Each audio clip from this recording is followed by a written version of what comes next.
টানা ৪ দফা কমার পর দেশের বাজারে স্বর্ণের দাম বাড়িয়েছে বাংলাদেশ জুয়েলার্স অ্যাসোসিয়েশন বাজুস। এবার ২২ ক্যারেটের এক ভরি স্বর্ণের দাম ৬,৫৯০ টাকা বাড়িয়ে ২,২৪,৯৪০ টাকা নির্ধারণ করা হয়েছে। শনিবার ১৩ জুন সকালে এক বিজ্ঞপ্তিতে এ তথ্য জানিয়েছে বাজুস। বাজুস জানিয়েছে, স্থানীয় বাজারে তেজাবি স্বর্ণের মূল্য বেড়েছে, ফলে সার্বিক পরিস্থিতি বিবেচনায় স্বর্ণের নতুন দাম নির্ধারণ করা হয়েছে।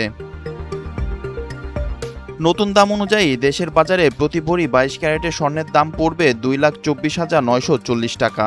এছাড়া ২১ ক্যারেটের প্রতি ভরি ২,১৪,৭৩৪ টাকা, ১৮ ক্যারেটের প্রতি ভরি ১,৮৪,০৫৮ টাকা এবং সনাতন পদ্ধতির প্রতি ভরি স্বর্ণের দাম ১,৪৯,৮৮২ টাকা নির্ধারণ করা হয়েছে।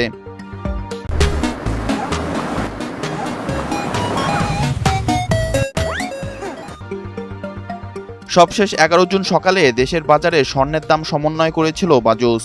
সে সময় ভরিতে ৪,৪৩২ টাকা কমিয়ে ২২ ক্যারেটের এক ভরি স্বর্ণের দাম ২,১৮,৫৫০ টাকা নির্ধারণ করেছিল সংগঠনটি।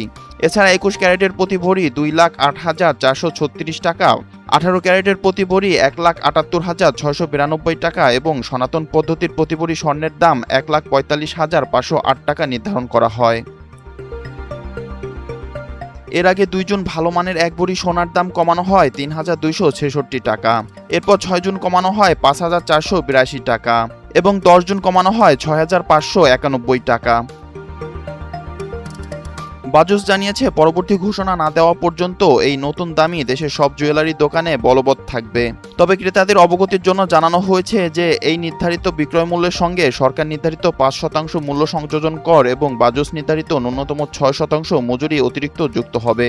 গহনার নকশা ও গুণগত মানভেদে এই মজুরির পরিমাণে পরিবর্তন হতে পারে বলেও সংগঠনের পক্ষ থেকে স্পষ্ট করা হয়েছে।